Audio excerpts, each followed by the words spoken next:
but I need to ask, in terms of exchange rate policy, what did they do that was so disastrous? Because if you talk to anyone in government, they'll say what you had asked us was liberalize the currency and remove fuel subsidy, and those would be almost self-correcting mechanisms. It was economic orthodoxy, and it just hasn't worked. So what did they, in terms of implementation, or maybe it was wrong policy ideas that they do that kind of has led us to this particular impasse? Yeah. So I think the first thing I would do is I would challenge the economic orthodoxy and say, is it true that if you apply, shock therapy, you get rid of fuel subsidies, you get rid of exchange rate subsidies, potentially get rid of electricity subsidies, get rid of education subsidies. If you do that in one fell swoop, is that really going to work? So I would challenge that. If that was the thinking behind it, then I would definitely challenge that. And I don't think there's a lot of evidence that has worked anywhere else in the world. Really? Yeah. I would struggle to find examples of where you hit a system that is already strained with those types of shocks all at once, and you expect that it's going to be anything different from what has ensued. So there's no, if that was the guiding thinking, then they're doing exactly what they wanted to do, and they're getting the exact result that they should have expected to get. Oh, really? At this stage. So the Twitter economists were all wrong? No, I wouldn't say... or misguided? I wouldn't say everybody on Twitter is wrong or right. It's never the case, right? It's always in the middle somewhere. So I think that, if I was doing it, I would be very skeptical about hitting a system with multiple shocks in very, short sequences. Okay. I would phase it out. And I think I said this when we spoke on the podcast before the election, which is that, we have to never underestimate the level of poverty and just, lack of availability that exists in Nigeria. I think it's very dangerous to imagine that, to take that for granted, because it's really deep. And then when you hit additional shocks on top of that, you always have to think about what are the consequences. And certainly my personal view of how you do reforms is you do one that is aimed to help you do the next one. So I'm very incrementalist in my approach, as opposed to you're just going to hit the system with some huge shocks. So as to what has actually been done, I mean, anyone will tell you, again, even the market orthodox people will tell you that if you're going to float the currency, it is ideal that you should have some firepower in place in the immediate aftermath of the float, because the market is going to overshoot. We know that anybody who works in financial services, who works in banking, will tell you that if you have a suppressed security, any security, in this case a currency, you have suppressed for a significant period of time, and then you remove the thing that was suppressing it, it's definitely going to overshoot in the first instance. So a well-coordinated strategy would be to say, yeah, we know it's going to overshoot, we're going to let it overshoot, and then we're going to hit it with liquidity, and we're going to bring it to, we're going to show the market that we are not patsies, like we have the ability to control what's happening here. So it has to be very organized, and that's really the key principle. I don't know if this was an organized approach. I don't know, the jury's out. You use an interesting word, patsies, right? Yeah. Because for me, one of the things I think about is that they keep signaling the exact amount of money that they have to defend the currency. You want to put your NLNG dividends. Everyone knows exactly how much money NLNG has, how much you borrowed from AfExim, how much the World Bank just gave you. So it's almost impossible to defend your currency when everyone can gauge almost to the $1 million exactly how much is in your reserve. So I work in a bank, right? And anyone who works in banking will tell you, and particularly in markets, will tell you that information is everything. How information is communicated is extremely important, right? Because you want to affect the market in a given direction. You ought to know what you're trying to achieve. So even if the currency overshoots, it's because that's exactly what you wanted to happen before you then intervene to get it to a level where you're comfortable with. So I don't think you can have very few countries have absolute free flows.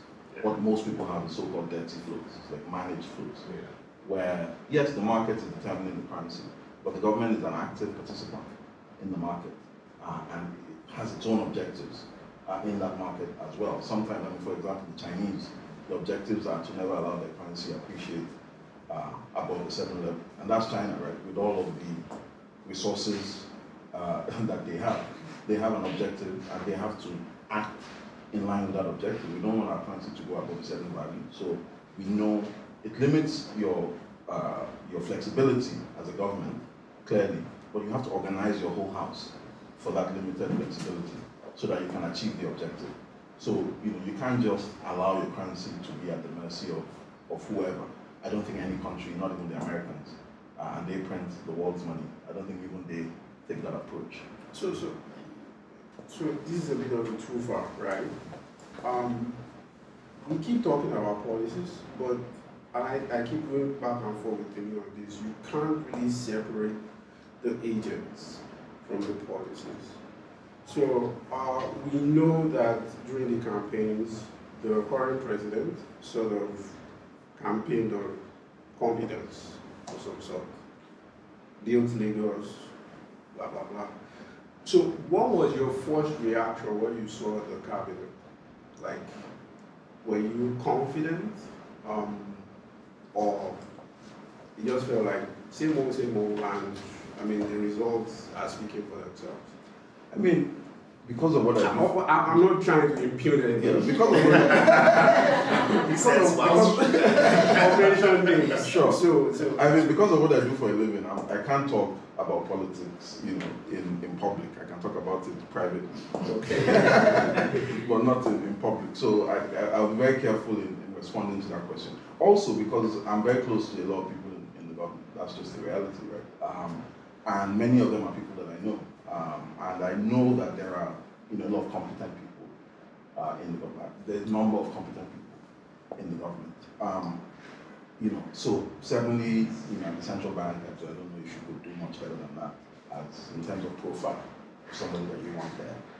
The Minister of Finance, I don't know if you could do significantly better. Maybe you could do slightly better, but it's not significantly better in terms of the profile, the caliber, the personal traits, as well as the professional traits of the person you want in the job. I can't speak, for much else, other than that. What I will say is that, one of the things that, I don't know if I mentioned this on the previous podcast, but one of the things I say a lot is that we have to be very humble about the ability for government policy to affect the situation on the ground in Nigeria, the limits of state capacity. And it's an important mindset that I think anyone, it doesn't matter who the president is or governor or whatever, at the state level, maybe a bit more capacity generally exists to affect events on the ground. But at the federal level, I'm always very humble about what really can the government affect. And then you have to pick your priorities very carefully, knowing that there's only very few things you can affect. So for example, to use specific examples, nobody should be surprised to see that this conditional cash transfer, money sharing thing, it has many names, right? That was Humanitarian. Ministry of Humanitarian Affairs. Nobody should be surprised that it has arrived at the place where it has now arrived at, right? When the policy was, dreamt of, when people were selling the idea and when they were looking for money to fund it and when they were implementing it, many people said that this thing is just a waste of time. They're just going to disappear. Doesn't that just make my point about people who are implementing these policies? Because at least there is some evidence that cash transfers work elsewhere. In some places, yes. And this is the thing. So why can't we just make it work? But those places are not Nigeria, right? And we always have to be humble when we find a policy that works somewhere else, and we're thinking about introducing it in Nigeria. I think we should always be careful and ask ourselves, do we have the state capacity to implement what we're talking about here? Do we have the framework? Do we have the environment that can truly implement this? Do we have the resources? Do we really have control over affairs that we can say we want to distribute? Look at the COVID distribution and look at how calamitous that that went, right? And that should tell you that there's not a lot of capacity on the ground for the government to really implement things. And what that means doesn't mean the government should throw their hands up and say we can't do anything. It means that you have to pick initiatives very, very carefully. And you have to pick things that the market can support its actualization. Because the market actually works in Nigeria if you allow it. Right? If you put in the framework and the circumstances for a market to function, that market will work, and there's lots of evidence for that historically. So isn't that a little because I'm trying to manage I have a little bit of a doom and gloom thing at the moment, which is that like I usually, I was always like a person who's very interested in public policy, but like I'm kind of despairing because I'm like, I've been convinced of Fola's way of thinking, which is policy doesn't seem to have positive consequential outcomes in Nigeria, right? But are you saying that it's not that government policy or federal government policy can't work, but that it needs to be quite extreme liberalizations towards markets? No, I'm neither here nor there. As you know, I'm neither 100% a liberal nor 100% a socialist. Somewhere in the middle. I think there is good ideas on all sides of the debate. You just have to look at your context of the country you're dealing with. And the point I'm making is that Nigeria's state capacity is very limited. And you see it all around you. The capacity of the government, particularly the federal government, I think the state governments actually have a bit more capacity to influence affairs on the ground in their states. Whether it is, to use a simple example, whether it's not to build a road, or you want people to go on this road every day at this time, and that's the only way they should go, they should never go one way, whatever it is that you're trying to implement. The ability of the federal government of Nigeria to achieve that objective in this country is very limited because they just don't have the capacity, they don't have the instruments of state, they don't have the people, the humans. So it's the patsy problem. That can do that. So once you know that, once that's your starting point, then you have to pick your interventions carefully. Which are the ones where I don't need a whole infrastructure of humans to implement? Or which are the ones where I can incentivize humans to act in their own personal interest? Which are the most effective, and that's where markets come in. Right? So the reason markets generally work once the framework has been put around them in Nigeria, and it's transparent and it's open, and we can talk about it. I mean, FMDQ is an example. Of a success? The corporate debt market that is now, 140 trillion in total market value of all the securities on there. And all of this happened in the last 10 years, 15 years, right? Pension reforms, total pension market value now is about 17 trillion. Yeah. From a standing start in 20 years ago, 2024. That's still pretty small. Still small. Portion but of GDP before it existed, it was nothing. It was zero. Right. So there are. But you say that, okay, because I'm trying to get a little bit specific, right? Mm-hmm. You know a great deal about the pension reform. Does that actually benefit the savers of Nigeria? Well, it's a good thing, but it's kind of a stealth tax. No, well, I mean, when inflation is 33%, right, no pension system is effective, right? No pension system is effective against that. So the problem is not the pension system. The problem is that the inflation is way too high. And so saving any money by any means is really not wise, quite frankly. As long as you're saving it in the currency of Nigeria. So that's the real problem. It's not the pension system. So another thing is, so they keep talking, we know the state of FDI, and they keep talking about foreign investment.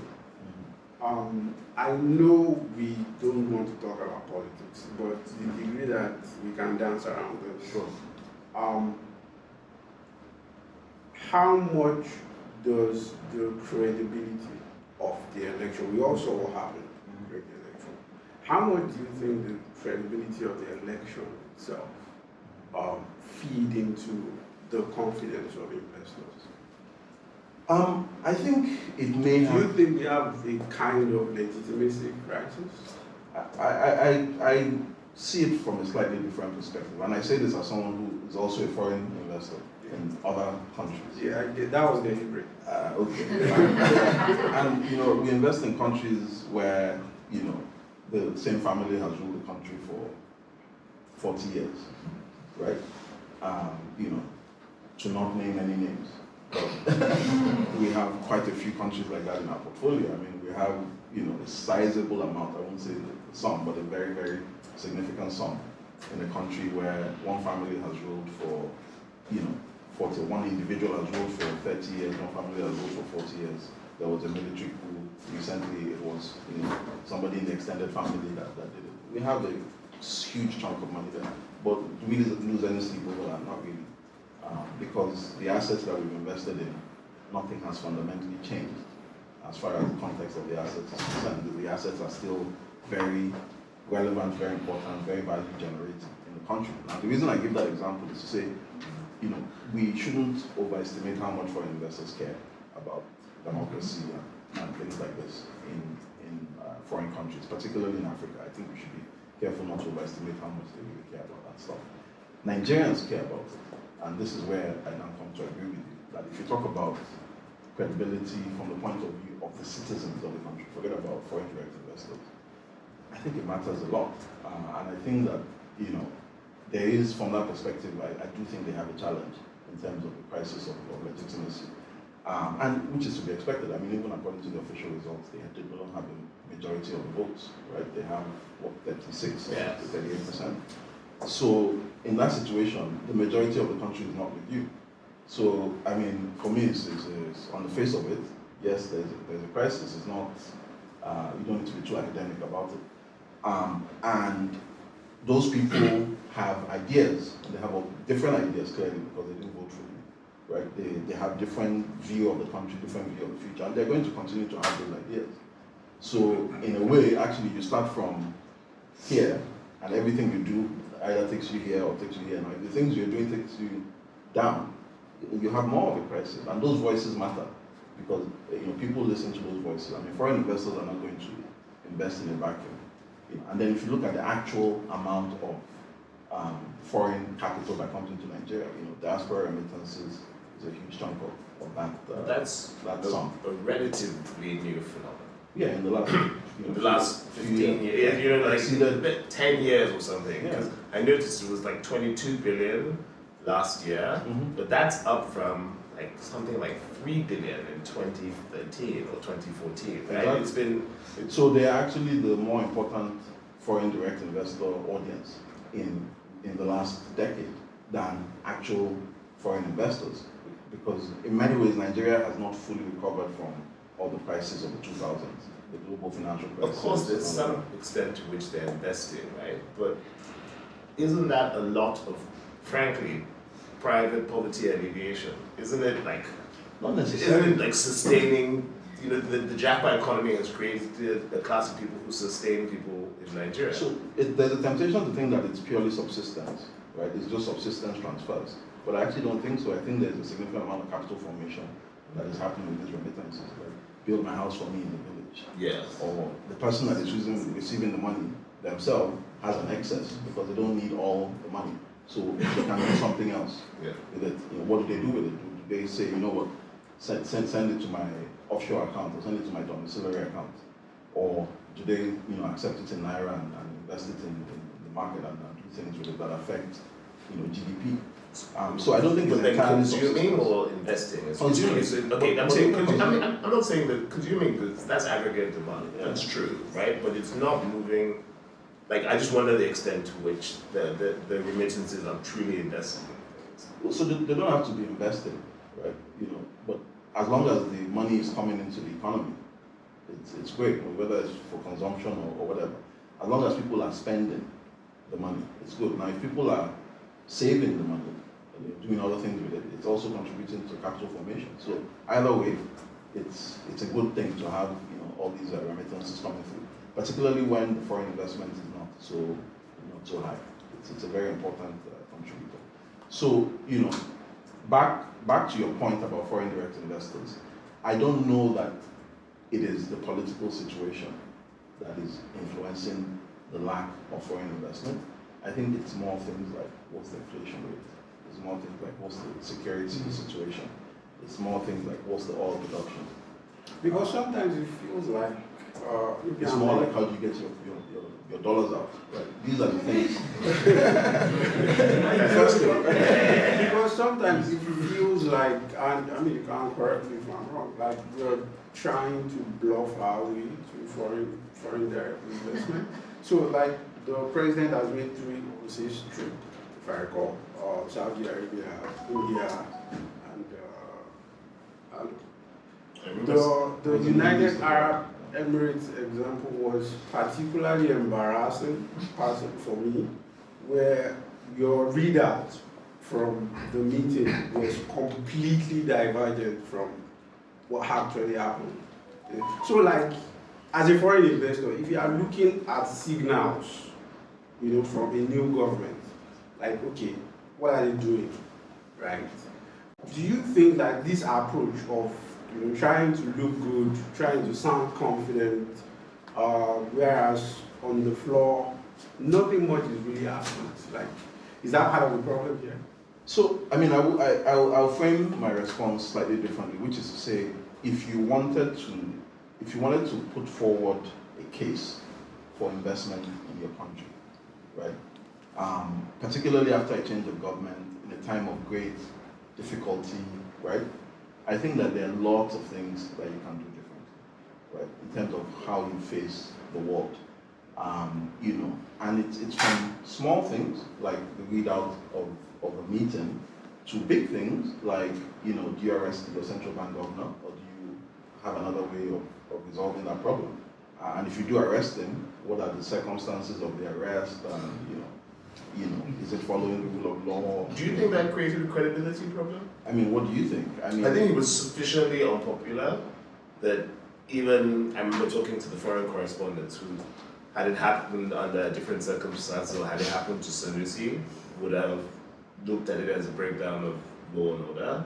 But, there was signs of relief even for people who are not. I mean, it's a genuine where I think the circumstances there. So I wonder if you felt any blowback from that. So something even, again to the point, the new government trying to put out the face of the world, even things that are quote unquote the right thing to do, you have to do it in a way that it is seen to be the right thing to do, and it's done in a way that demonstrates that you have full mastery of the situation, right? You are not doing things that give a sense that, do you really know what you're doing? It's very haphazard. Right? Do you do this on Monday and then do this on Friday and then you reverse it on Tuesday?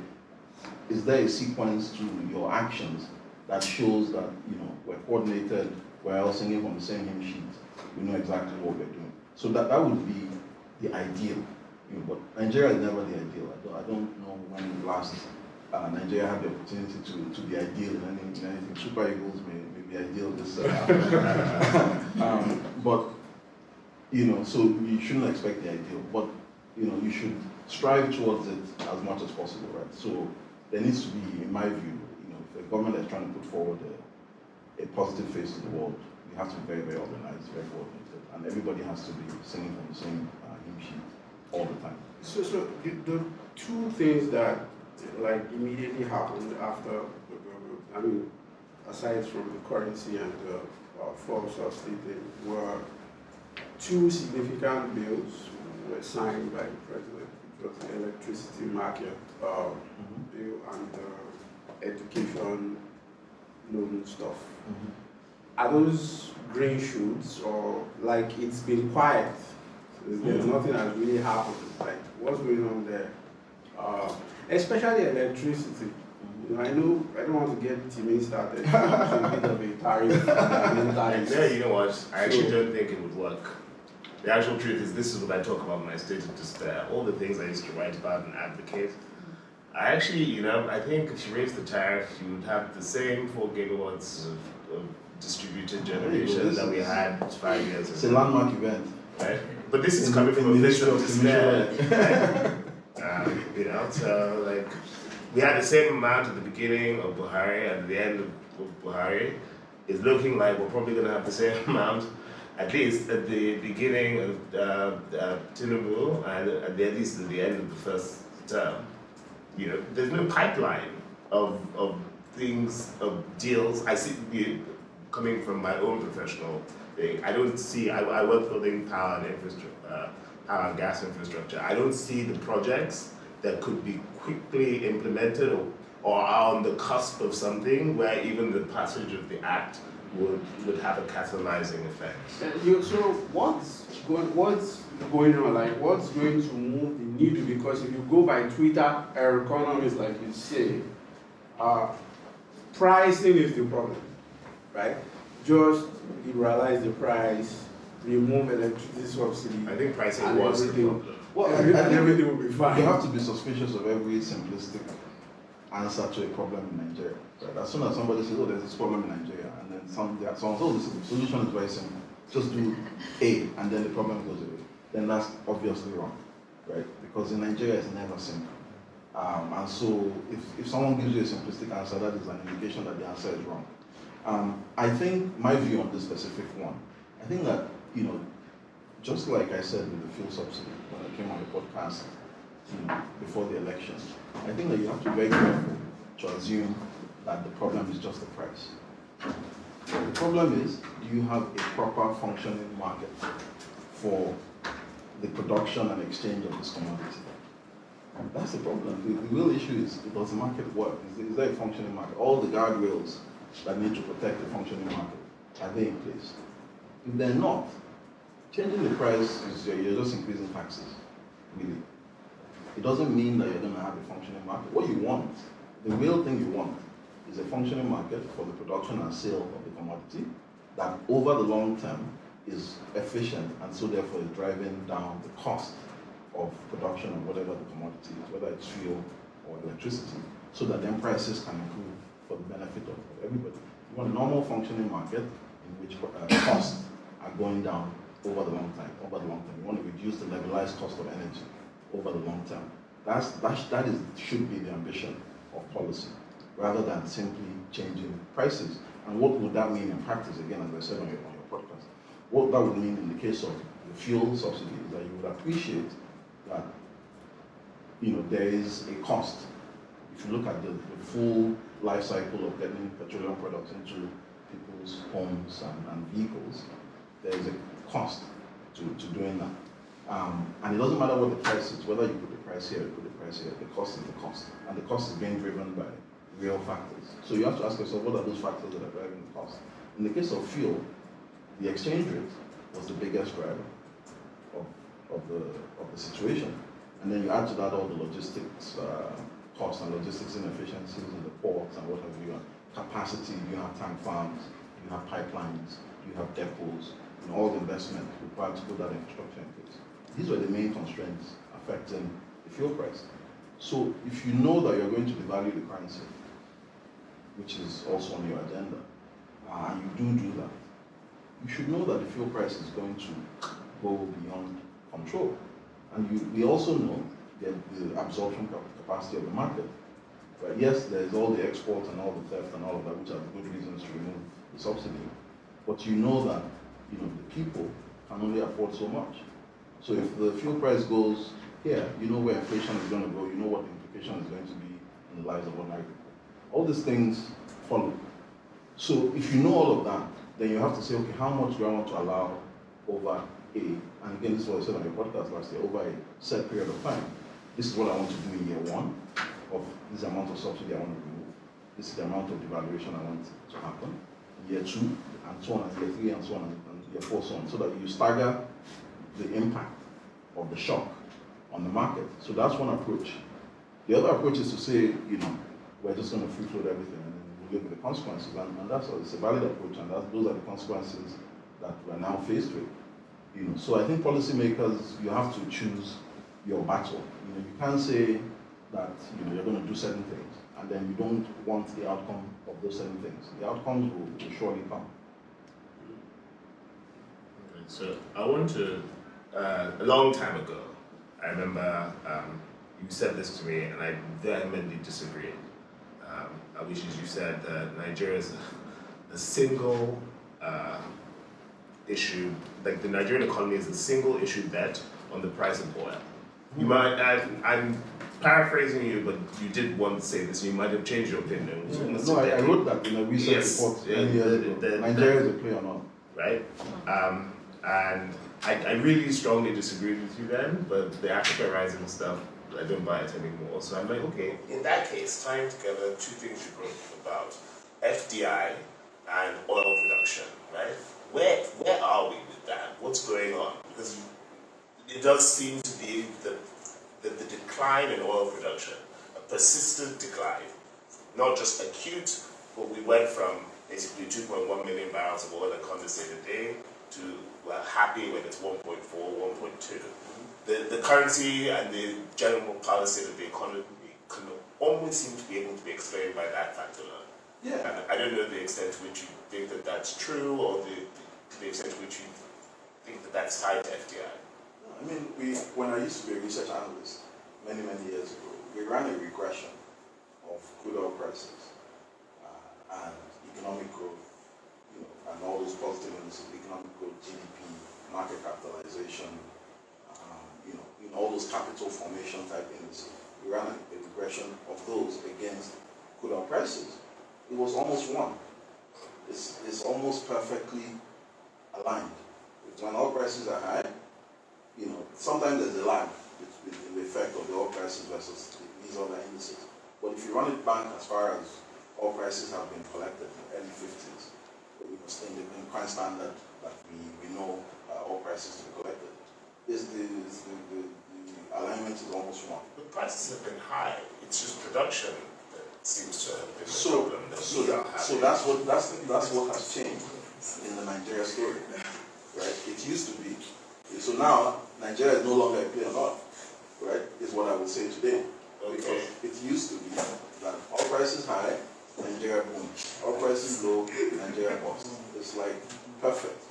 Now you have oil prices high, Nigeria crisis. Right. So actually the link has been broken with oil, but not in the way that we would have liked it to be broken, right? And that's because some of the highest levels of organizational inefficiency in the history of Nigeria have now come into the system, right? The oil production is 1.3 or 1.4 million barrels, when the reserves and everything is there to produce 2.1 million barrels easily. But are the pipelines working? What's the level of oil theft? Some of it is at historic levels.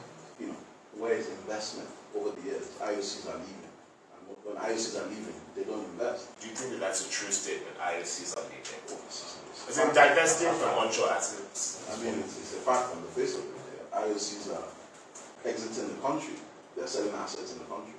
And so therefore, they're not investing. The thing about selling assets, it's not just that you're selling the asset. Nobody spruces up an asset that they want to sell, especially an asset with a finite life. Yeah. Right? If there's a finite number of barrels, a finite amount of cash that can never be extracted from this asset, if you want to sell it 10 years' time, by now, you've started making decisions about things that you will not do.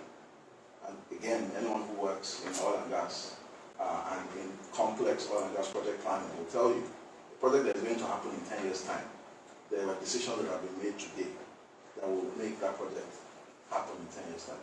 And as soon as people stop making those decisions, certainly in respect to the onshore Niger Delta, very few of such decisions have been made in the last 10 years.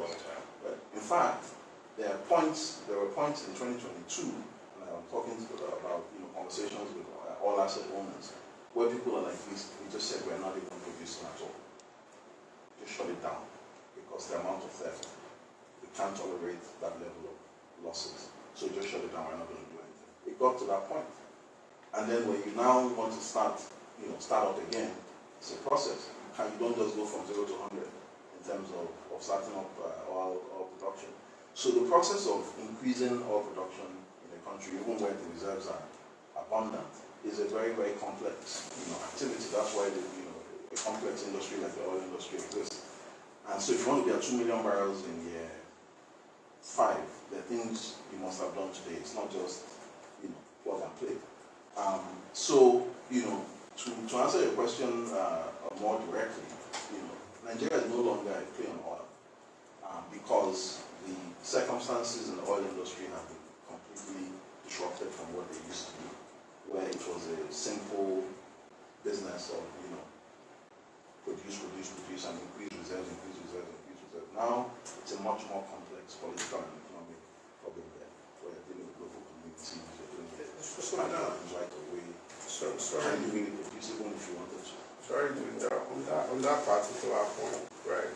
I think it was someone said something recently that Nigeria is a small petrol state attached to a large country.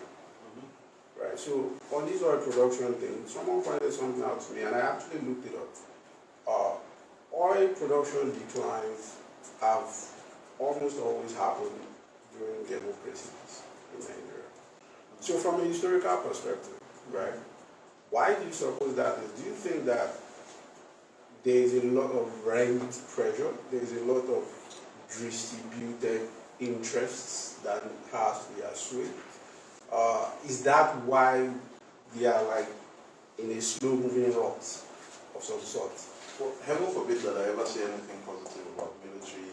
Because I detest it completely in every shape or form. But one thing you will say about soldiers is that they know how to, cause havoc and disruption, right? When they're in charge, generally speaking, they don't have a monopoly of violence everywhere, right?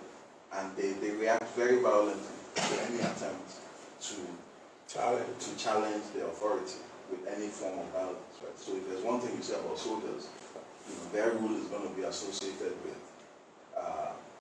a lot of, unfortunately, violent suppression of violence, so that you're not resolving the underlying issue that is causing the violence, but you have, what is it, that was the poet, they built the desert and called it peace. Facilities. So that's what you get with the military.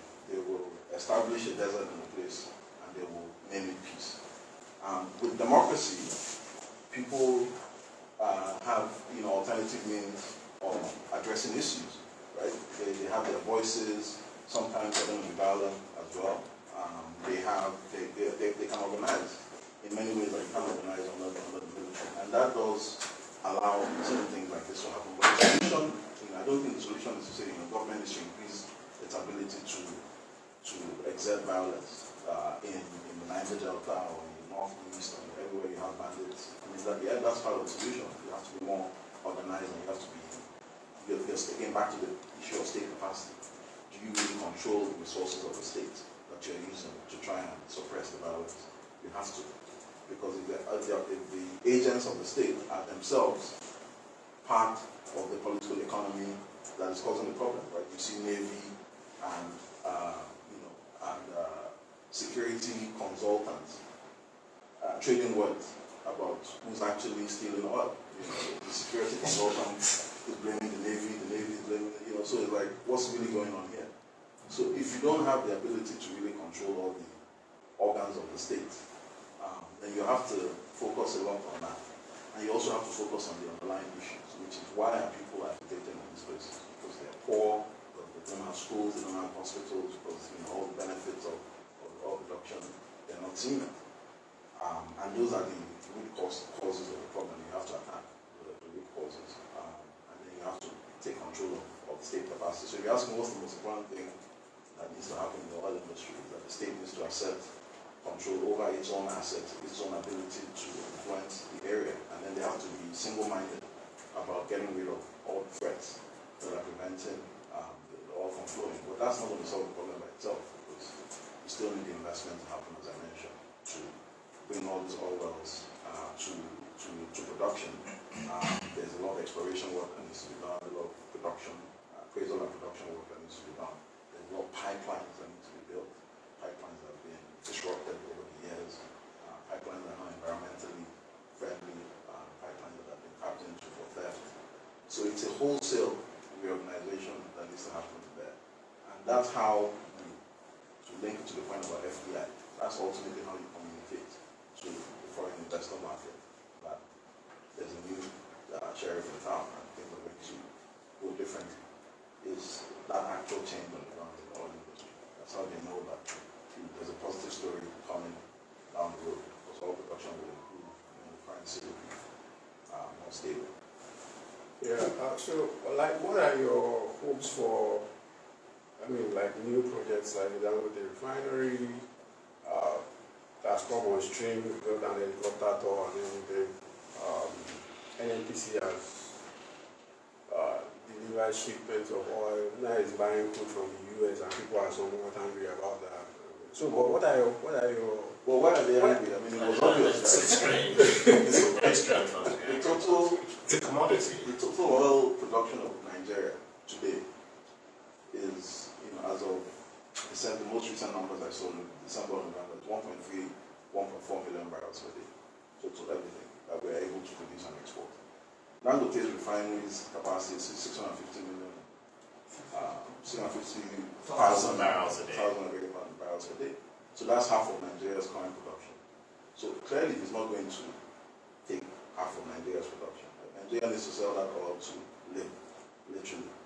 Right? So, but if you listen to, and sometimes government officials too, we sort of pin the hopes for domestic fuel price at least on refineries.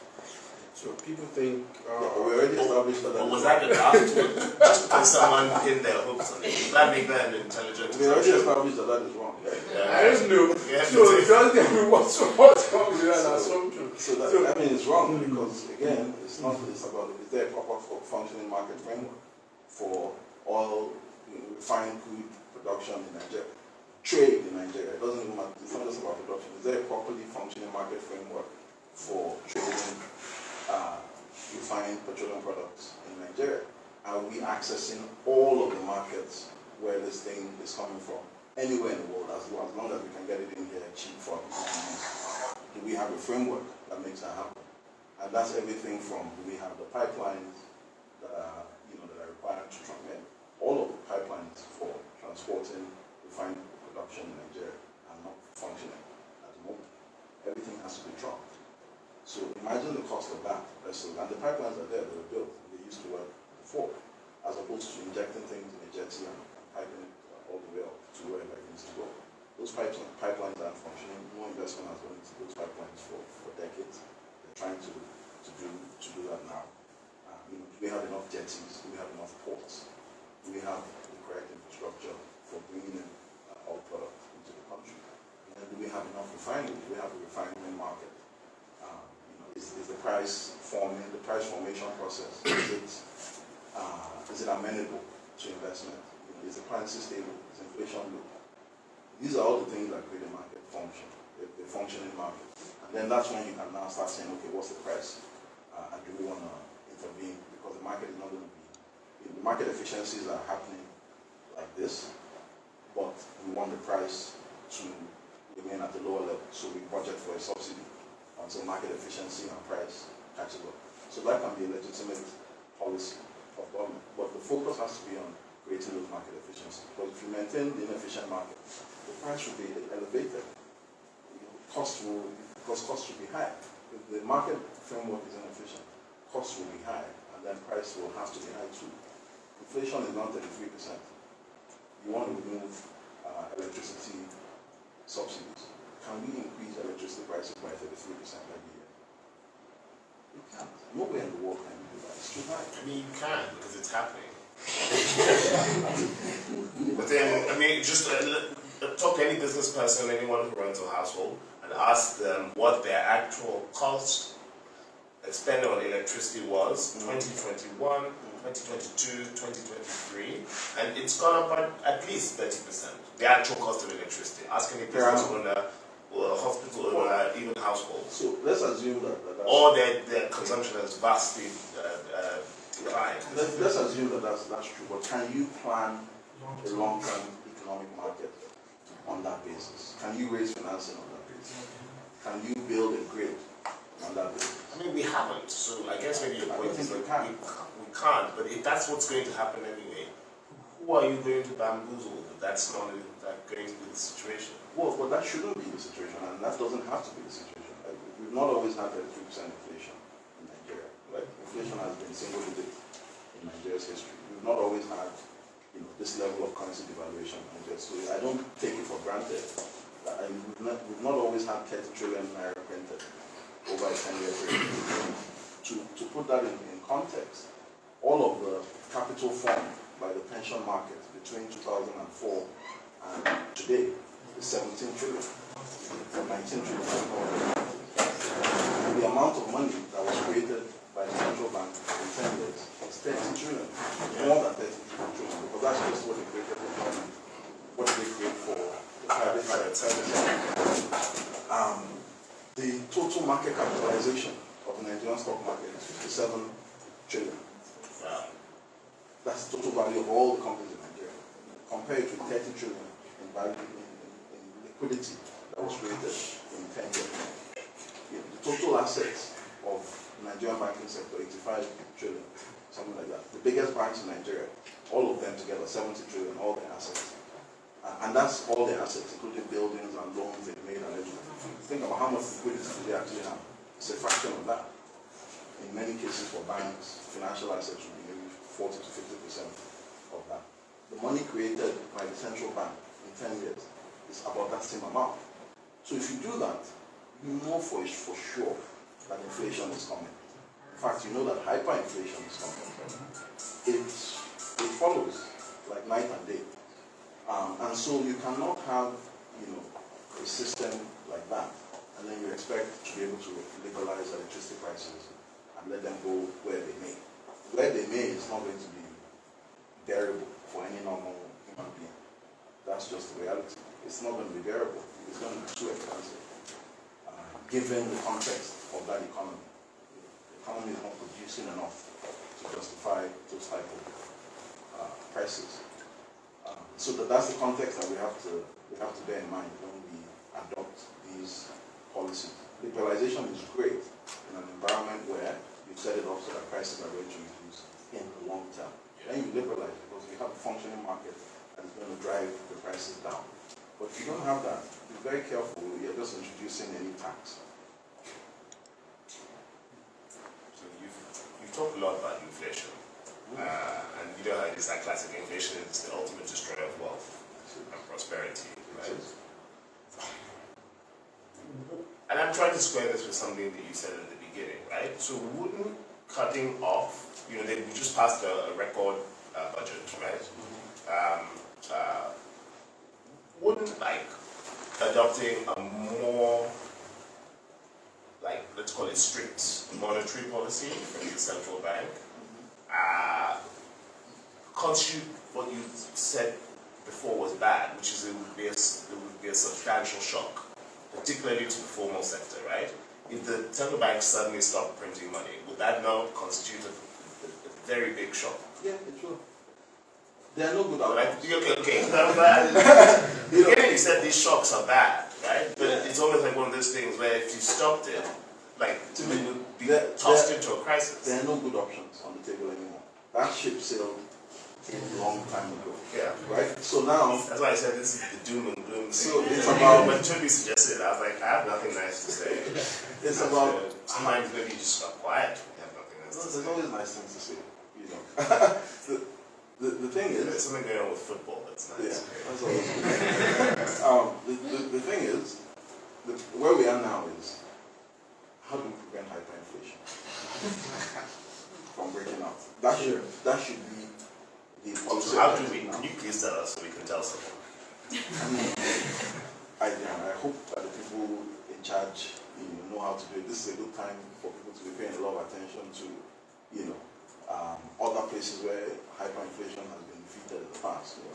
Brazil, Chile, India to some extent, in the past. I think the Peruvians. I think when we talk about this inflation thing, one thing that always strikes me is people really don't grasp how bad things can really get. You might have Venezuela or Zimbabwe in mind, but Argentina is over 200% inflation. I mean, they're dollarizing. Turkey is at 150%, so it can potentially get really, really bad. It can, and that should be the focus, the sole focus of the thinking at the moment, right? Because we can't really think about, and this is one of my, if I have any criticism of, or I have any criticism of the government, but if I have anyone I can say it public, it is about the communication doesn't show me that they understand, They understand. the depth of the crisis. Right? The communication says to me, everything is okay, you know, where Or that things are bad, but this is as bad as it can be. Things are bad, but they the don't big seem boys to- are here now, we're in charge now, and, you know, don't worry about it. Everything is going to be fine just because we're here. No. You know, the problem is deep. And the communication is not showing people to understand that they're in the middle of a crisis. Because if you know that you're in the crisis, the way you will behave, I think, will be very, very evident to everyone concerned. And in my view, the crisis is how do we prevent hyperinflation from breaking up? And so to your point about shocks, you have to pick some shocks. The shocks that lend themselves to not allowing hyperinflation happen, those ones you have to pick. And those ones you have to do. Because the immediate problem is preventing hyperinflation from being. I'm not even talking about getting us to stable single-digit inflation rate or stable electricity or reducing the cost of doing business. We'll get to that. Right now is what are the shocks that need to be introduced that will aid the objective of hyperinflation not breaking up. And one of those is you need to prevent all this liquidity that is out there from being out there. You need to sort that back in. There's way too much liquidity, and I'm talking about financial market liquidity. I'm not talking about cash on the streets. Yeah. The reason the currency, can behave the way it behaves is because there is endless demand. There's not enough demand destruction that is happening when the currency devalues. So is this code for corruption? I mean, Or is it's I'm trying to understand excess naira liquidity Yeah. in the financial markets, right? the financial market. Yes, I'm not talking about on the streets or cash in circulation, all of that. Irrelevant. I don't know what is total cash in circulation is like. Future, it's irrelevant It's really compared to the size of the actual money in the banking system. okay. So I'm going to try and push you here, right? Which is that is this government corruption in terms of excess liquidity, right? So essentially unearned income that can always chase dollars and is essentially elastic or contains dollars and assets and is inelastic, or the chicanery we see on the stock market where billionaire friends buy other billionaire friends' shares. No, it's like saying, what is the underlying problem in the U.S. economy when they have their bubble in the market? There's no underlying problem. The problem is that money is cheap. When interest rates are too low, money is everywhere. Then you will see all the chicanery that you're talking about. The underlying issue is the money supply. So you won't see the U.S. government, they have agencies that are focused on tackling all different kinds of corruption. But they're not going to blame a bubble on corruption. They're going to attack the underlying issue, which is, in their case, because their monetary policy mechanism still works, they hike interest rates because they don't want inflation to happen under any circumstances. They know, and every mature market understands that inflation is the devil. It's going to prevent any kind of development from happening in this place. So if we don't agree about anything else, we must agree about that one. Inflation we cannot allow. It doesn't help anybody. Nobody wins. Everybody gets poorer, starting from the richest people, right? Because they have the most to lose, actually. The people with the most assets in Naira are going to lose the most from inflation. It's just that it's more unbearable for the poor people because they have nothing to start with. It's just not bearable. Whereas for the wealthy people, you can survive. How do we tackle this? So the shock that you mentioned is one that has to happen, which is you need to withdraw as much of this excess liquidity from circulation as well. And I'm not saying about forcibly withdraw, which is what was happening before with all this cash reserve ratio debits that they used to do. They've stopped that now, which is good. I think they announced on Friday or Thursday that they were stopping that, which is good. You suck the liquidity back with the normal financial instruments that liquidity is sucked back everywhere else in the world. It's interest rates, it's open market operations of the central bank.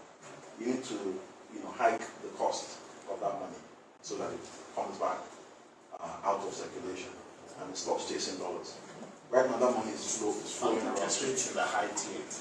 They're not. Interest rates are, if you wanted to, the way you know what interest rates really are, if you wanted to place money with a bank today, how much would they pay you for it? That's true. They pay you nothing for it because they have endless liquidity, and that's not always been the case. Yeah, it that's used true. to be. It's like, well, it's half of inflation. It used to be that if you wanted to place money with a bank, a sizable sum of money with a bank, you could probably fight inflation just by placing naira at the bank, right?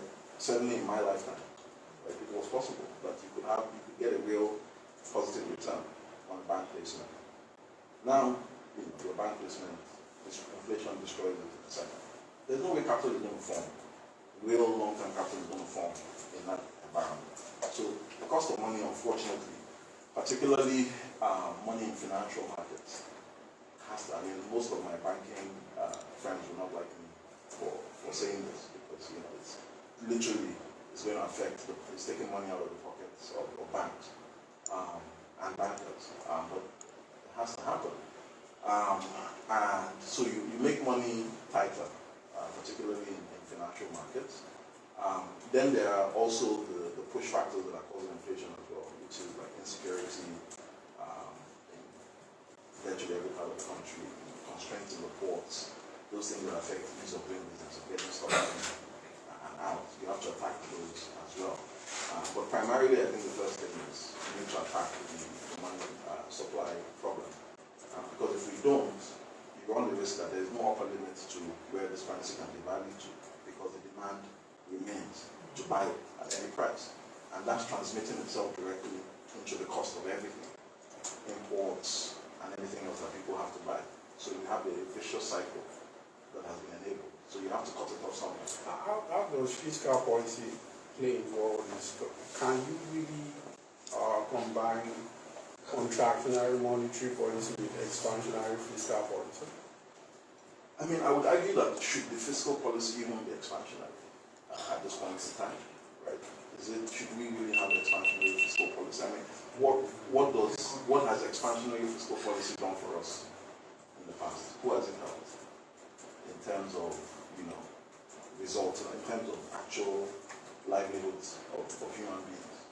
I don't think that I can make a case. Too much waste, generally. It's way too much waste. Too many leakages. Too much leakages. I mean, so is building the right projects on the is it an incentive problem? Because it just seems like we are in government and we have to spend money.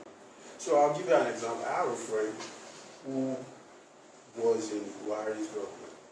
You're one of them. Yeah. Yeah, so and if you talk to him, that like you people are spending recklessly, he will tell you, okay, here's the budget. Find me a place where you can cut 1 trillion naira. Now, right? So, but he was in government and they felt they have to spend money somehow. But right now, the same dude is complaining that these people are spending too much. They should, right now we should be doing fiscal consolidation. But if you talk to the guys that are there now, they have to spend money, right? Of course. So it's all Keynesian. We need money to create jobs. It's not Keynesian. It's people that are incentivized to spend money. That's what it's about. I mean, I can't talk too much about politics, but I think we can all agree that in Nigeria, public spending is highly opaque, inefficient, and there's a lot of corruption in it. I think everybody can agree with that.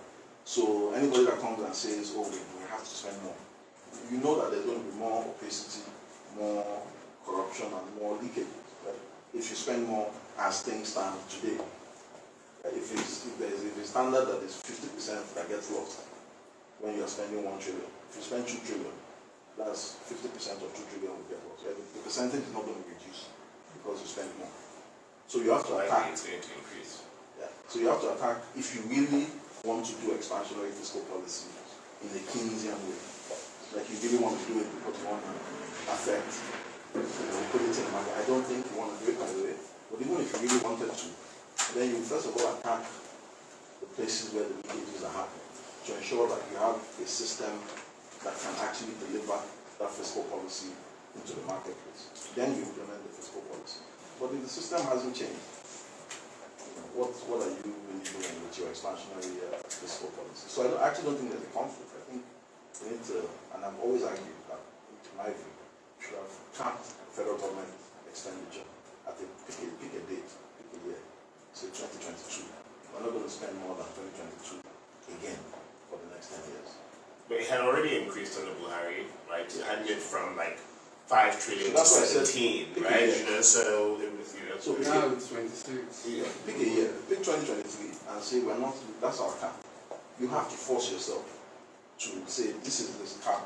We're not doing more than 2023 for the next 10 years. But that's So what let's I figure out. like the US stellar being extremely crude and ultimately counterproductive. You know, some countries have these kinds of limits. Germany has one as well, you know, but like. You have to pick one and say this is where I plant my flag. Isn't it rather arbitrary?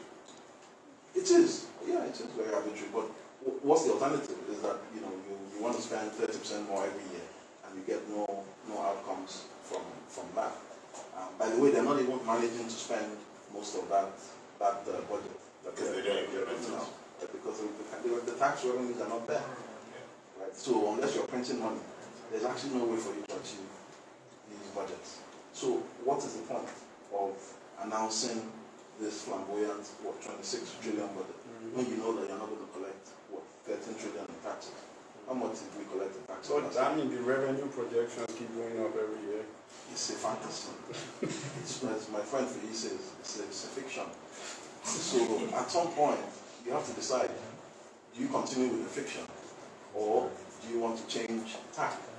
And changing tack is to say, okay, this year, I mean, again, another sign, in my view, that something like a government would gain serious credibility from, is that they say, okay, we're going to do a real budget this year. For the first time in the last, 10, 15 years, we're going to do a real budget where we're going to hit 100% of the revenue, and we're going to hit 100% of the expenditure as per this budget. You know what that means? It probably means that the budget will be 50% or Smaller. It will be a much smaller budget if you really wanted to have a real budget. And guess what? That's the amount you're going to spend anyway. So why not just have a real budget and gain Because they credibility? borrow, don't print.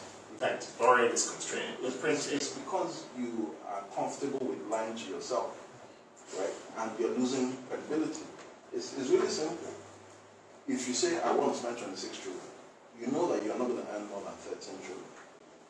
So you will not be able to spend 26 trillion.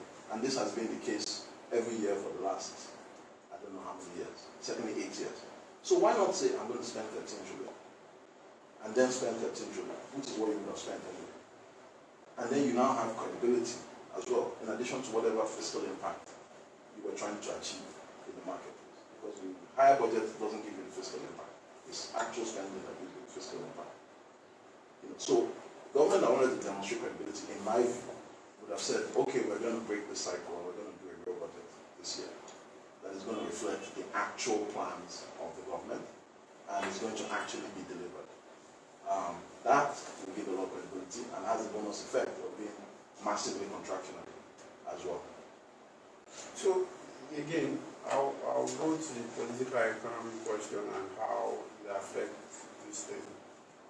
You talked about the military decentralized a lot and you can't really challenge them. So is this a democracy problem? Like this, I mean, think of something like the cost of government. Right? Even for optics, right? Prices are increasing, poverty is increasing, but you have government officials with fleets of cars, fleets of jets, record number of aides. You know, so is this a democracy thing? Like, right? So I'll answer the question this way. I mean, a lot of time I've got experience from my line of work, which is banking. A lot of time in banking, people complain, too many processes. I have to do this before I ever get money from you as a bank. I have to fill out this form, fill out that form, do this, talk to this, KYC, show you this, show you that. Is it not too much? Is there not too much process involved? And the answer is, maybe there's too much process, but it's deliberate that there's process, right? Because you can't have a bank where you can just walk in and come out with money, right? And it's not the bank. So some process is necessary in order to have a properly functioning financial institution. Maybe it can be too much, but it's necessary. The same way for any civil society that is going to be governed by rule of law and by citizens exercising their franchise on an ongoing basis, there's a cost to that. Right? There's no getting away from it. Right? If you want to have a dictator that is ruling the whole place and everybody answers to the guy, sure, you can have that, and you will save the cost of democracy in theory, but who wants to live under that type of system? So if you want to live in a democracy, there's some natural costs that come with it. Now the question is it too much? And that's a legitimate question that citizens should always be asking. And you ask it relative to the poverty in the country. Of course, there's a lot there that is too much, right? And that needs to be cut back, especially if the political elite is saying to the people that the government is broke, we don't have money, we need to suffer higher fuel prices, we need to suffer higher electricity prices, we need to suffer a devalued currency because Nigeria doesn't have money. And surely they should show itself in the lives of the government officials, right? It has to reflect. Otherwise, where is the credibility? Nobody's going to believe, and nobody's going to go on that journey with you of change, right? Because it's a journey of change. Right? There's sequential shocks that you want to introduce into a country that have real impact on the lives of people. So you have to, start with some things that people can say, okay, look, it's affecting this guy's tree. And then you introduce other things as you go along. It has to be sequential. So I think, yes, that the cost of governance, not as much for how much it is relative to the scale of the problem, but for the fact that it influences convincing people to go on the change journey with the government. And you need people to go on the change journey, or else it will fail.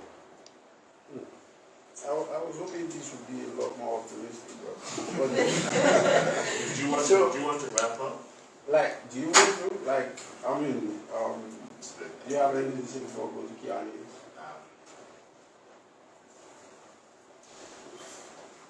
If you want to note on, I was going to ask a question. The Yoga and the Council of Foreign Nations have a rather controversial view that maybe we're in the third or fourth month of World War III, right? Oh, yeah. Just in terms of global conflict. And certainly, maybe that's a little bit apocalyptic or excessively Malthusian, but is it in the event that global turmoil increases its velocity, as we have seen basically since let's say, not just Ukraine, but let's say certainly since October last year, right? What is this prospect for Nigeria? Is there a safe haven? Is there even us just surviving, frankly? ECOWAS is losing members. If you just look at the number of things that are happening, right? It could slow down, but if it continues at this pace, Nigeria seems in for a really tough time, particularly in terms of food insecurity. So food and fuel seem to be the things that I think about. Not just inflation, but okay, yes, but then actual access to the problems that we could have. Yeah, so, you've said it all. You further make the case for what I'm saying, which is that it's a crisis. And, people need to act accordingly, because it's not just a domestic crisis, it's not just a financial market crisis, it's not just a political legitimacy issue. All these are, elements of the bigger problem, but it's actually a global reality as well, and it's global on many fronts, right? There's obviously the fact that, we're in a much more elevated state of violence across the globe. Crisis in the Middle East, crisis in Europe. When was the last time we had active hot wars happening in the Middle East, Europe, and Africa at the same time? Right? I don't know. I'm not. If anything goes wrong with Taiwan, I can't even imagine what. If a new front opens up in Asia, it could be really. So it just tells you that it's a very complex global environment, and people who are making laws and policies for ordinary people in Nigeria need to be aware of that, and it needs to show in how you talk and how you conduct yourself and the things you say. It's a very sober environment. Add to that, climate transition, in which there's some very serious fractures that are going to happen in the global economy in the next 20, 30 years because of the transition away from fossil fuels, which is gathering momentum. Do you really think so? I felt as if Ukraine changed that. It's changed it in the short term, but there are long-term trends, right? So maybe slow the pace by a decade, but we're talking about long-term trends in that direction. Things like the Inflation Reduction Act in the US and a huge volume of investment going into renewable energy technologies. That's going to fundamentally change the flow of capital in the world in the future. A lot of the flows that we've taken for granted, petrodollars from the Middle East, petrodollars from places like Nigeria and Angola and Congo and all the other major oil producers in Africa, it's going to change in the long run. And the reason it's important is not because we will all be alive when the change happens. Maybe some of us will be young enough to still be alive when in that new world. But because people's actions are going to start changing now in anticipation of that future. Right? So investment decisions, there are some kind of investments that will just not be sanctioned at all. Because someone has taken the view that this pattern is going to change in the next 30 years, so we're just getting out of that business completely. So we need to be aware of that. It's affecting everything from decisions about sanctioning oil and gas projects in Nigeria to building huge gas infrastructure, building gas pipelines across the Sahara. All these types of decisions and projects are being influenced by that global environment. And again, leadership that is catering to the lives of 200 million people, I think they would be really unwise to not pay attention to those things and not act accordingly, because the consequences will come regardless of whether you're prepared or not. So, questions from you guys? 2 minutes. Okay. Yeah, thanks for the very enlightening discussion. So I have a question, and it's something I'm thinking about because I heard you talk about monetary policy and how it can, at least attack this inflationary issue they're seeing today, which can potentially turn into a runaway situation. I don't see how on the fiscal side, I don't see, how, you can have, because I don't have faith in the fact that, in your suggestion or your belief in, the monetary authorities and them attacking the situation through interest rates or, almost and all of that. And obviously the fiscal side, I have no faith because looking at the manifesto, and they want to keep interest rates low as well, so there's kind of like a conflict. But we have a problem now which needs to be solved. And I don't think the market is going to give us sufficient dollar liquidity to attack this problem. So I think selling assets might be a variable in short term. Yeah, so I want to know what you think about that. Because NMDC, some JVs here and there. NLNG maybe, I think we can raise north of $10 million and create just have sufficient liquidity in the system that can start to prove that, and yeah, you can have like a market that works and then, yeah. I hear your So question. that's This is a popular viewpoint that, you're in a crisis situation, you need capital urgently to stabilize the situation. Why don't you sell some assets? And I'm an investment banker, and when this happens, I'll make money out of it. But I don't believe that that's how you should think about asset sales or privatization. I think that you have to be organized about it, right? The objective of selling assets is not to raise short-term liquidity. It shouldn't be anyway, right? The objectives of selling assets is that privatizing in this sector is going to contribute to making this market more functional, more efficient. It's going to introduce the kind of partners into this system that I want. And to give you an example is electricity. I worked on the electricity privatization in Nigeria. And we financed several assets in that process. And we advised the government and advised many parties working on that. The objective of the privatization, at least as we advised it, was not to simply sell electricity assets and raise money from doing that. That is a flawed objective. That certainly wasn't the objective. The objective was to introduce private sector discipline into the ownership and management of electricity sector assets.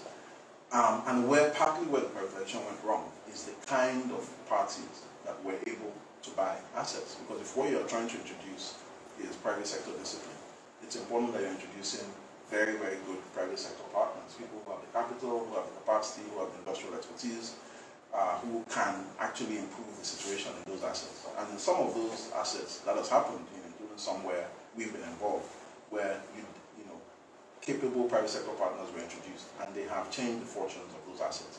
And those assets are in a much better place than they would have been if the government had continued to own it. So that's how I would think about privatization. What are we trying to achieve with this sector, with this industry? I think we had this conversation on the podcast the last time as well. As opposed to, I need money, what can I sell? I think that from a public policy, I mean, maybe in your private life, you can take that approach. Like, I'm desperate, I need to eat, what can I sell? Fine. But I don't think a government should think that way. I think a government should be like, what is the long-term thing I want to affect in this industry? And will private capital help? If yes, okay, what kind of private capital, how do I bring them in? In some cases, it might be in the best interest of the country that the government continues to own the asset. It's possible.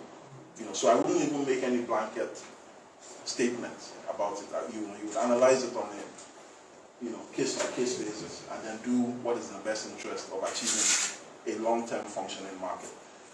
And so if you now apply that specifically, I mean, I can't talk about any specifics because, again, this is my line of work. I work for the government, for NNPC, and many of these people that we're talking about. So I'll be careful what I say. In this particular case, I think there is value in some level of privatization, but it has to be well thought through, and that's some of the things we're helping with, to make sure that we're bringing in the right partners and we're creating the right incentives under the right framework, the right structure, that investment will actually flow, having done this, as opposed to we're just changing the owner from Timi to Tobi. I don't think that really achieves much. Last question? Sorry, you talk about the real shock. The government knows what the shocks will be put in place and what area are they coming to those shocks. And do you talk about the state control of finances? Is it in place in Nigeria? State control of funds, and each state controlling its own finances. Correct. So what's the government doing about that? I mean, if I understand the question, do the individual states control their finances in Nigeria? Yeah. I don't know. Do you guys know the answer to that? I mean, I would say yes, frankly. Yeah. They don't control their revenue, right? Who's the operation?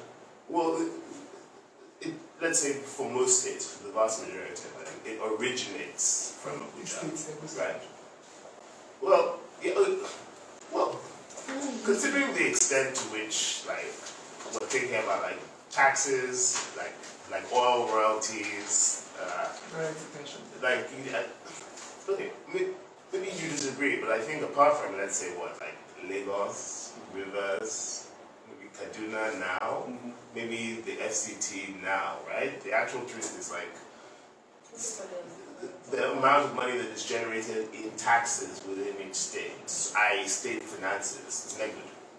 So it comes out of the FAC allocation and the allocations that the central exchequer shares on a ratio with the federal government, the state levels, with the local government agencies, right? So, but when states receive the money, right, what they do with it is within their control. So to an extent, the state government and the House and Assembly. So they don't control their income.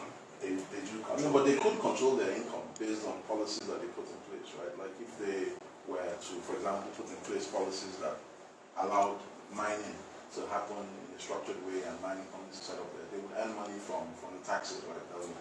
That would come out of that. So there are things they could do. They are helpless. Is mining deregulated to the extent?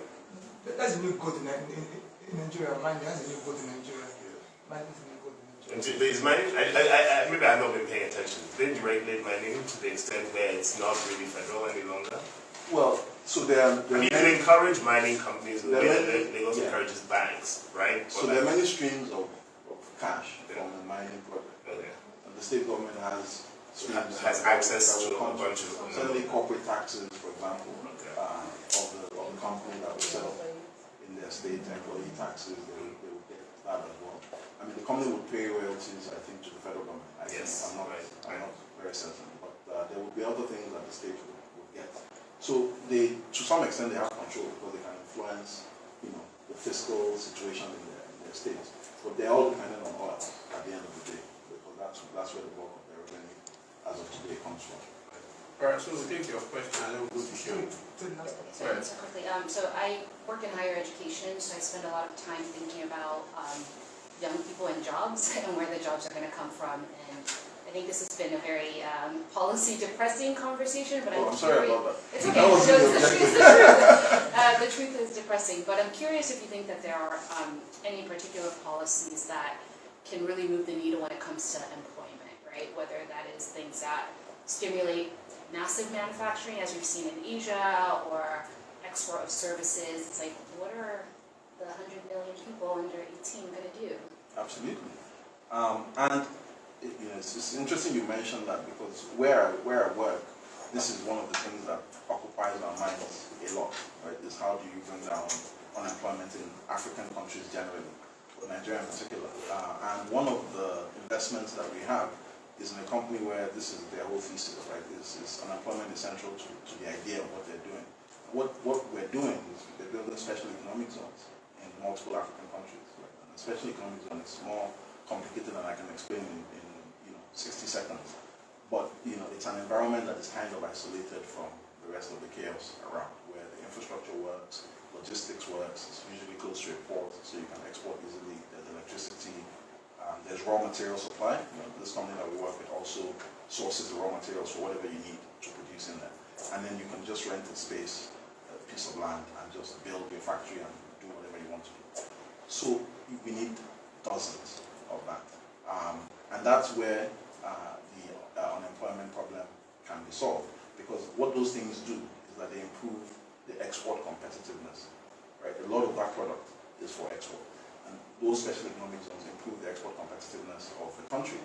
And that's where job creation lies, is in export competitiveness. Import substitution has been tried, it's been flogged to death, in my view, and mostly doesn't work. It just increases inflation in the country. And so I generally stay away from import substitution ideas. I mean, some of it is probably good if you can substitute at a much lower cost of production than the import. And that's good. And a lot of that will happen anyway. You actually don't need any public policy. You don't need any policy for that. That's the economic sector. Exactly. Or you need limited economic policy for that. But in terms of, if you really want to set up an industrial policy to affect unemployment, it has to be export competitive. What about services though? There's a lot of chatter about following India's model, BPO model. But I think about higher education as exports, medical, services. Because those are areas where we actually have competitiveness in many of those areas. Right? IT services, right? A lot of these kids who are able to learn how to code and things like this. And they are able to do it at much lower cost than you would find in India or the US or anywhere. And many of those kids are doing it and making money. Probably not India, but yeah. But I know, but labor costs are going up in India as well. Yeah, like massively, it's cheaper here. So it's already happening. Well, in aggregate, maybe it's not cheaper, but it's already happening, right? That's the whole Andela story, right? Is that they were able to tap into that. And there are many kids that are getting into this line of work.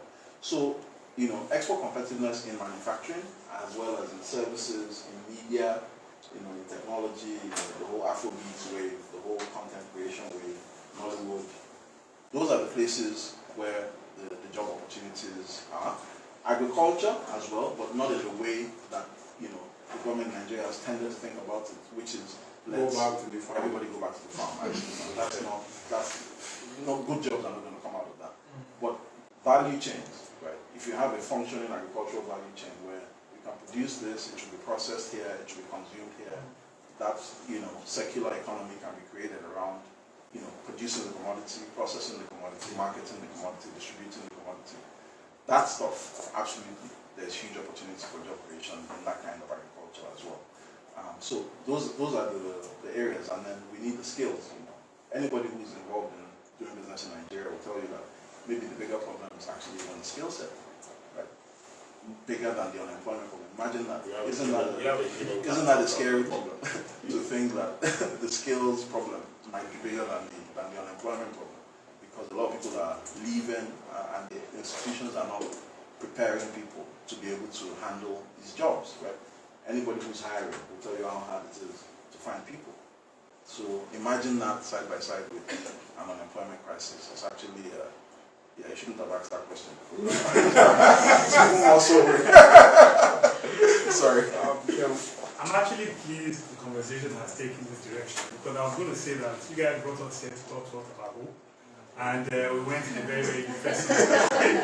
So I'm just going to tweak my question, slightly in that we've talked a little bit about some of the sectoral areas in which we're seeing green shoots and where things could possibly improve. And you've mentioned special economic zones and the impact that they could have. And so could you go into that into a bit more detail?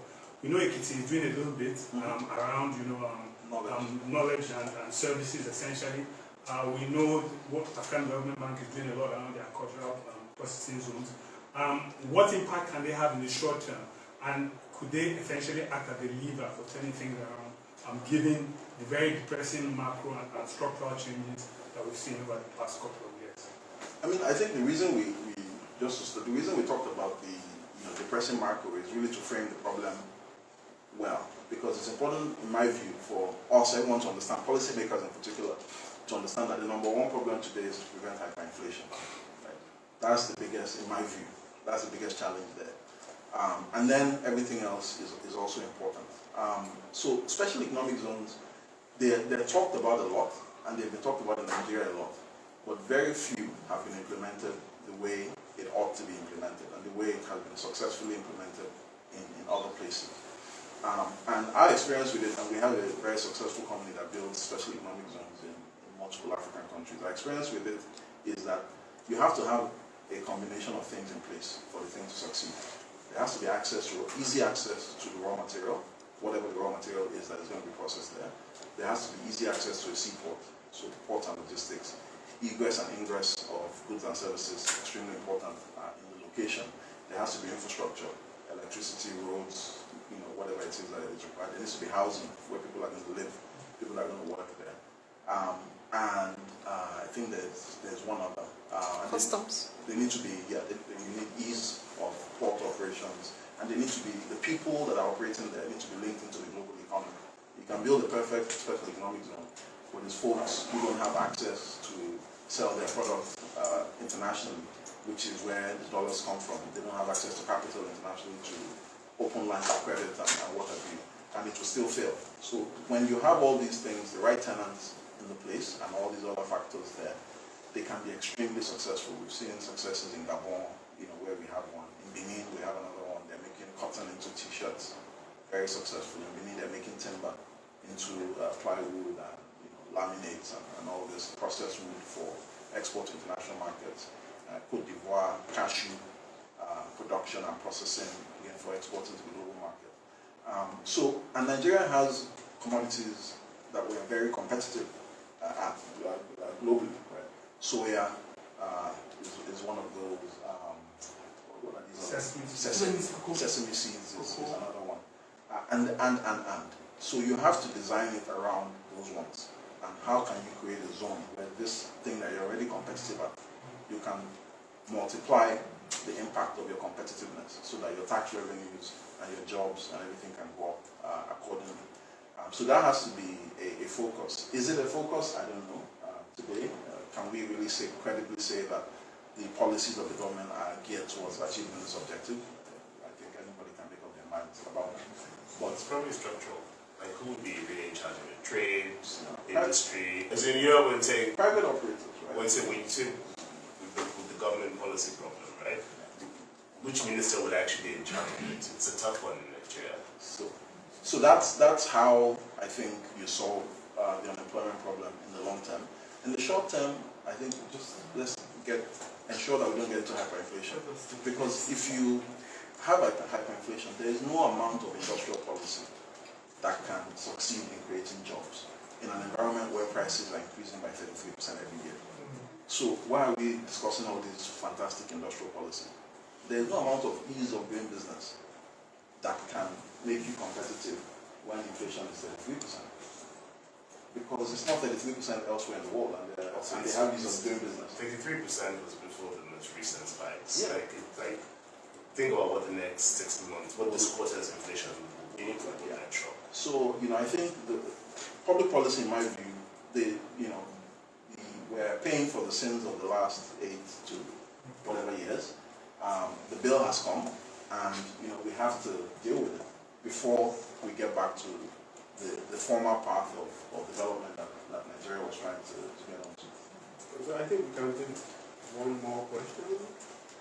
Yeah, Chris. Yeah, I'd like to hear you dig into the hyperinflation challenge a little bit more. You mentioned raising interest rates, suck money out of the financial markets.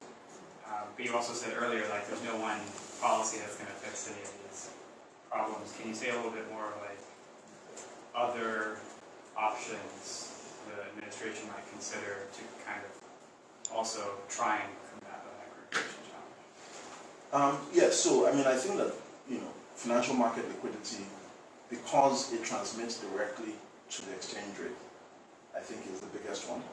Because if there's endless liquidity chasing nairas, it almost doesn't matter how much supply of dollars you can create. Everybody's fleeing, and they're fleeing. Not enough demand is being destroyed by increases in the price of the currency. Whereas that is causing, because the whole idea about devaluation is that if you devalue, you destroy some of the demand for the dollars, and then there's enough dollars all of a sudden to go around for what you need to do. But if that's not happening, it's because there's another problem somewhere else, and that problem is financial market liquidity. So you do have to tackle that, which is going to be disruptive on its own, but it has to be tackled.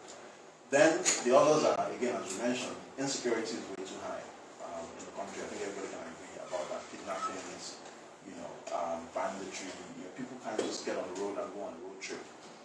Never mind trying to move large volumes of goods. If you know how difficult it is to move food and goods across state lines in Nigeria, police checkpoints, all those type of things that are affecting the cost of goods, that has to be addressed as well. The ports and the ease with which things get in and out at the ports, again, it's a problem that has existed for as long as I've been alive. You said that. Do we have a decent port in Nigeria?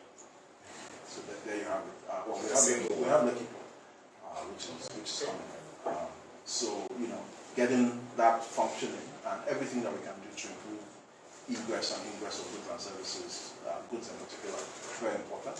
I think that you also have to think about dollar supply, it's very important, and that's where oil production in the short term is a win.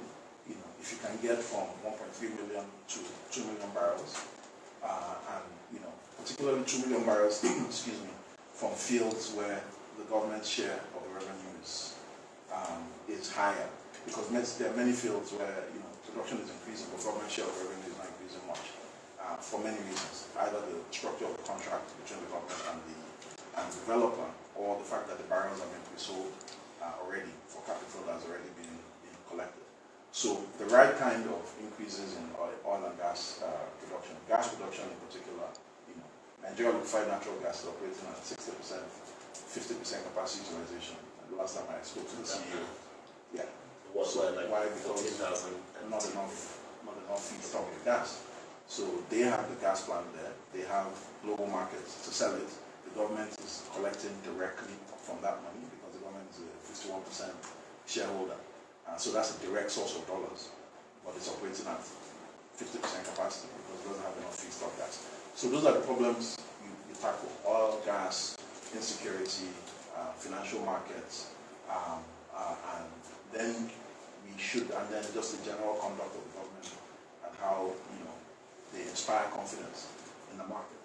Then I think we can tackle the hyperinflation threat and make sure that it doesn't happen, because it's so difficult to get out of. And that's part of the reason why I think it's important, because when you get into it, the evidence of Argentina, Zimbabwe, of all these places can be a very difficult thing to get out of. The people who manage to get out of it are the real heroes, like the Brazilians, what they were able to do there.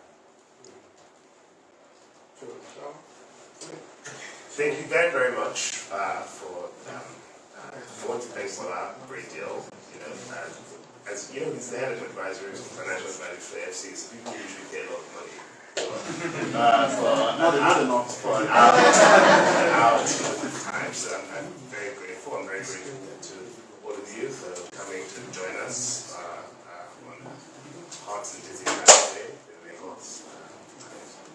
Thank you so very much. Thank you so much.